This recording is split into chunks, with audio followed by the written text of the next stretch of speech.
Hi guys, welcome to the M1 show. Now today, this is like a kind of education on sneakers and I guess the world of trainers, because a lot of times I get asked questions, what does this word mean? For example, what does a sneakerhead mean? What does DS mean? What is a reseller? All these kind of questions here and there. And even though some of them are kind of self-explanatory, I understand why you might not know the definition. So today guys, I decided to do a video on 15 words every person should know if they want to become a sneakerhead. So, with that being said guys, make sure you like, comment and subscribe, and if you like this video, let me know. We might make it into a series. But yeah, let's get into this one.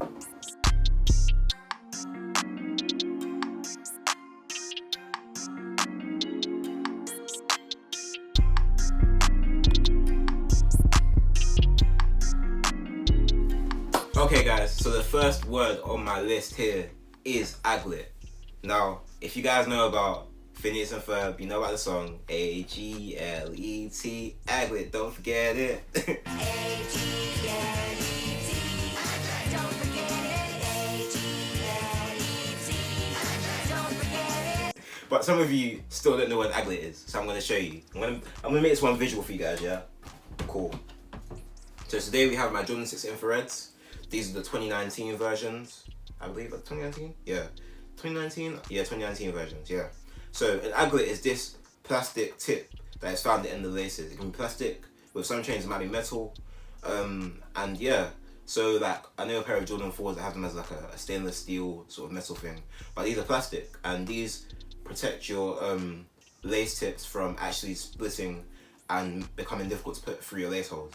Obviously, self-explanatory, lace holes. Aglets go into laces. Yeah, you know what that is. But yeah, aglet, first term on the list. So term number 2, BTech. BTech usually is used to refer to resellers who are quite inexperienced. They're quite young in the game of reselling, they don't really know how to hustle. And if you happen to come across them and you know your stuff, you can definitely get a good deal out of them. So yeah, BTech can be used for that term. It can also be used for trainers.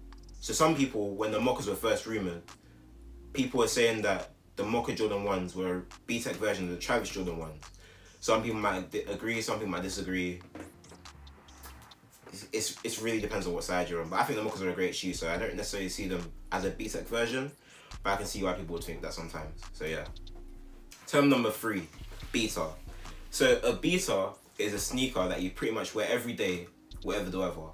They're just your go-to shoe, and you don't mind getting them dirty. So at the moment, these are my betas, guys. So these are my beta sneakers. Yeah, they've seen better days. I wear them to work all the time. Sometimes when I go and shop, maybe if I'm going back to the gym or something, I wear them to the gym. But yeah, these are my beta sneakers. I might even get a new pair soon. I was looking at some New Balances. They look kind of hard. But yeah, beta sneakers are just everyday sneakers. You don't really care what you're wearing them to. They're not really too fashionable sometimes. They can just be pairs that you like and you wear them every day. So yeah, that's a beta sneaker. Number 4, colorway.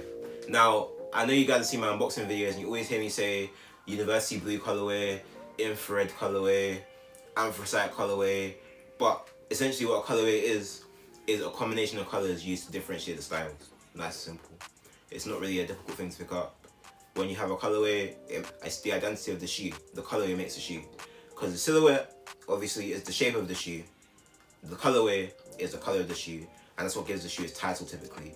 So for example, these university blue colorway, nice and simple. It was the color of the shoe that defined the shoe, and then it was a Jordan. So Jordan 1 university blue, that's kind of the identity of the shoe. Like a passport. You know, you have your first name, then you have your last name, you have your date of birth, all of those things. That's kind of how it kind of works for shoes as well. So yeah. Cool. Number 5, dead stock. Now, dead stock is a term that's evolved throughout the years, but it generally means a shoe that is 100% new and it comes with its box. So for example, how many dead stock trainers I have here right now? I have a couple. Alright, cool. So guys, this is an example of dead stock trainers. Now I know the paper's crinkled, but that is just naturally opening and closing the box. I can't really do much about that. However, I have never worn these shoes out. This box is here and the shoe is in great condition, perfect condition in fact. Like it's unworn to most to the extent like it's barely been worn. I just tried it on and that was about it.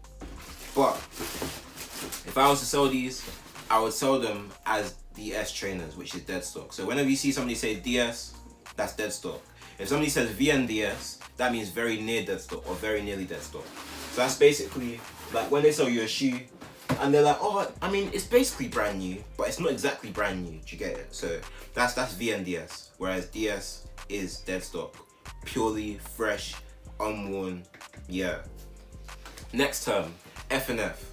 F&F, it means friends and family. So we all know designers make shoes. For example, we see Travis Scott making shoes, and Travis Scott isn't necessarily a designer, but he's definitely got a strong hold on the game right now. So Nike are giving him whatever shoe he wants to put the Travis effect on. The Travis effect being that whatever shoe Travis touches turns to literal gold. The shoe will drop, come out, somebody will buy it, the shoe will now go for 1,000 plus. Crazy, absolutely nuts. But that is the Travis effect, and that's simple. So Travis has, for example, a pair of friends and family Jordan 4s, they're purple. These shoes are hard, but they're only given to friends and family who Travis Scott has selected for them to go to. Again, we also have DJ Khaled with his friends and family shoes. Again, he has multiple. There are so many designers and people that have worked with Nike that have multiple friends and family pairs of shoes. Even with MX month happening, you have the MX Masters. They had the original version that they released in, but they also had a friends and family version. And the friends and family will go out to a list of people, whether that be chosen by the creator of the shoe or chosen by Nike. They'll go out to individuals who they believe deserve the shoe or are close enough to them to get the shoe. So yeah, that's friends and family. Then full size run, FSR. Now you might see like somebody post, like the Supplier post, full size run, and you're like, what the heck does that mean?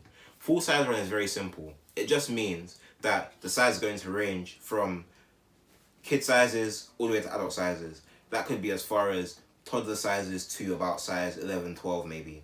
And that is a full size run in all sizes, as it kind of makes sense. It's very self-explanatory. So yeah, pretty simple one really.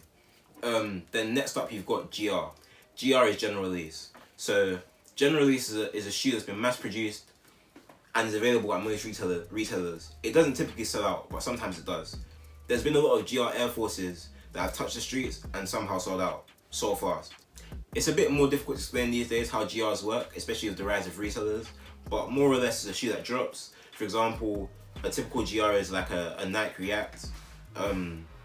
That is a GR shoe at the moment, Nike React Vision, I believe. That shoe dropped, came out. Obviously, it's out in most retailers and it's just there chilling. Like it doesn't sell out, it just gets constantly stocked and people constantly buy. That's a general release, nice and simple. So number 9, guys, we've got Grail. Now Grail is a sneaker or a trainer you've been trying to buy for years. And this is a pair you're currently striving for. So these definitions are getting it all from Kicktionary, so shout out to them because this list is very comprehensive. But yeah, see Grail, fam. My Grail at the moment, I've got a couple. I've got the Jordan 4 Cause in grey, beautiful shoe. I need that, but expensive, all my days. When that price, peak. Second shoe, Jordan 1 Rust Pink.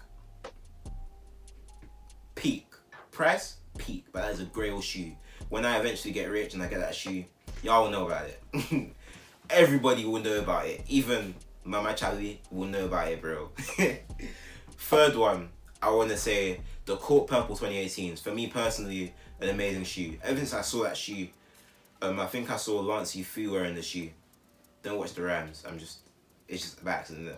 But I saw Lancey Fu wearing the shoe and it just looked amazing. Honestly, it just looked amazing. Ever since then, and as I learned more about the quality of the shoe and how much like just how great the shoe is, I just need that shoe. That shoe's around like, I want to say 5-6 bills right now. I need that shoe. At some point in my life, I need that shoe. I don't care how I'm gonna get it, but I'm gonna get it. And you guys will know about it again. Yeah. And then obviously, Holy Grail is then like the Grail all Grails. Like it's like everybody has a common consensus that this shoe is amazing. So there's Grails, then there's Holy Grails. That makes sense. So yeah. Now we're gonna get into the next term, number 10, Hypebeast. Hypebeast is a term used to describe a sneakerhead who doesn't own their taste. So then they buy shoes because everybody else buys them. They don't buy shoes because they like the shoe. They buy shoes because, oh, do you know what? If I grab that shoe, everybody will love me. If I grab that shoe, everyone else is buying that shoe. A good example of that is the Royal Tour Jordan 1s. A lot of people grab those shoes because they didn't necessarily like the shoe, but Twitter hyped it up. Yeah, like, obviously everybody has their own reasons for buying shoes at the end of the day, innit? But, obviously, some people just bought it because it was in hype, in fashion. They could take pictures, which is cool. You can do that too. Like, it doesn't take away from you being a sneakerhead or a person that likes trainers. It's just that everyone's reason for buying the shoe is different. So some people buy it because they love the shoe, other people buy it because they love the hype that comes with the shoe. And you just have to kind of know what side you're on and be firm in your side, innit? And if you want to switch sides, that's cool too. But, yeah. Then LE, limited edition. Now this one I learned recently, only because I've been seeing LE and SE on shoes, and I didn't really understand what it meant. I just kind of, if I like the shoe, I'd invest in the shoe and buy the shoe. But usually I didn't really pay attention to it. But limited edition is a shoe that's produced simply in limited quantities and exclusively available at select retailers. So for example, there's been Foot Patrol collabs where the shoe's only been available at Foot Patrol. Or for example, some Puma RSXs that my brother owns, they were Foot Locker exclusive. So only Foot Locker got that shoe in that colorway. Even though the shoe as a silhouette came out everywhere else, it only came out in that colorway at Foot Locker. That's an example of limited edition. The other version of the LE is SE, so that's special edition. So that could be like to celebrate an event. For example, the All-Star game happened recently, and some special edition shoes dropped for that. There would be titled something SE, for example. Yeah. Then OG. So OG is a word obviously you've heard a lot of the times. OG isn't a new term. It's not a term that is foreign to people. People might use OG to describe their elders. People might use OG to describe people that have been doing stuff longer than them. And so, for example, you can have OG sneakerheads. They're much older than us. They've seen so many more silhouettes than us. They've collected so many more shoes than us. And because of that, you regard them as an OG in the game. So you can also get OG shoes. OG shoes refer to shoes that originally came out back when the brand first started. And so, for example, this Fire Red Jordan 4 I'm holding was an OG colorway. It was the first 4 colorways of the Jordan 4. So that was the Fire Red, the Military Blue, the Black Cement, and the Bread. Those are the 4 OG colorways that came out of Jordan 4s. And so yeah, when you hear people say OGs, just refers to the original colorway rather than anything else that you might be thinking it was. So yeah, alright, cool. 13. So yeah, guys, I kind of lost count, so I wasn't really counting as I was going, but I'm on number 13 right now. So next term, PRM. PRM is simple, just means premium. It's a term used to describe night trainers that are made with premium material. So when you see me say TT material, 10 out of 10, that's probably premium material. When I say premium leather, it's quality leather. It's not that leather that you get on your small boy shoes. It's not that leather that you get on some shoes that Nike don't like to respect, and they just try and give them poor quality leather. This is PRM, quality control. I'm gonna give you some examples of PRM shoes, so yeah, y'all can see that. I don't even know where this American accent came from, I just got a bit bored. But yeah, that's what premium means. Premium is PRM. So if you see Air Force One PRM, premium quality shoe, which means that the quality of the shoe is good and you'll get your money's worth, basically.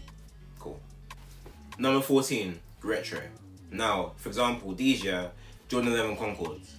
These got released multiple times over the past, I want to say 10 years. I think it's been released twice. Maybe one more, maybe 3 times, but I think it's twice over the past 10 years. And basically, retro is literally a trainer that's been released. So when the trainer comes out the first time, obviously that's the OG version. Then this is retro OG, and so they just keep retro in the shoe and bringing it out. So for example, this year we saw the 85 Jordan 1 Neutral Grey. Unfortunately, I didn't get that shoe, but it was an amazing shoe. And that's actually the first time that she's been retro since its original form came out in 1985, I think. Could be wrong. But that's the first time we've seen that shoe get retroed since its original form came out. So yeah, like when you see shoes come out and they say retro, it just means that they've had the original before and they're coming out again. You know, Nike thought that shoe banged so much, we're gonna spin that block again. And that's simply what it is, literally.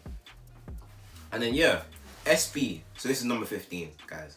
So we're at, you know, we kind of got through this kind of quick, to be honest. But number 15, SB. SB means skateboarding, and it is a subdivision of Nike from the early 2000s that focuses on skateboarding, basically. So when you see SB Dunk, that's not the same as a normal dunk. It's not the same as a GR Dunk. That they are SB Dunks focused on skateboarders and that kind of skateboarding community. So they tend to have a thicker tongue. They tend to be better quality material than the typical dunk that comes out. Even though last year the dunks that came out had very good quality on them, but the SB Dunks still tend to be consistently good quality all the time. Whereas this year we've seen a drop in the quality of dunks at the moment. So yeah, just so you guys can kind of get an understanding of things like that. So guys, there's the 15 terms you need to know if you want to become a sneakerhead. And finally guys, a bonus one. What is a sneakerhead? A sneakerhead is a person that is enthusiastic about trainers. They love trainers, live and breathe trainers, tend to collect trainers. They might trade trainers to get better ones that they wanted, or trade to get other ones that they were kind of looking for.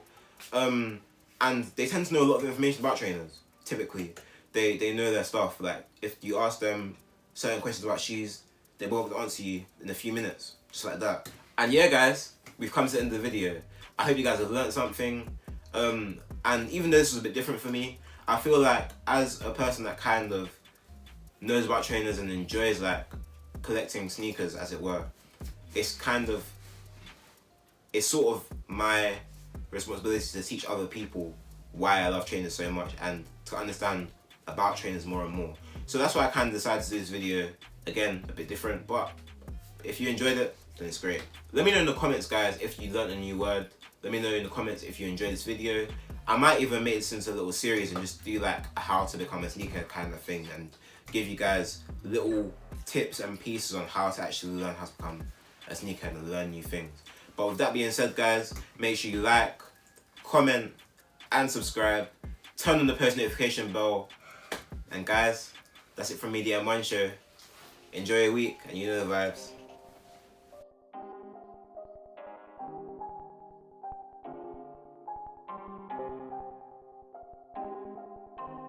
Gems 104.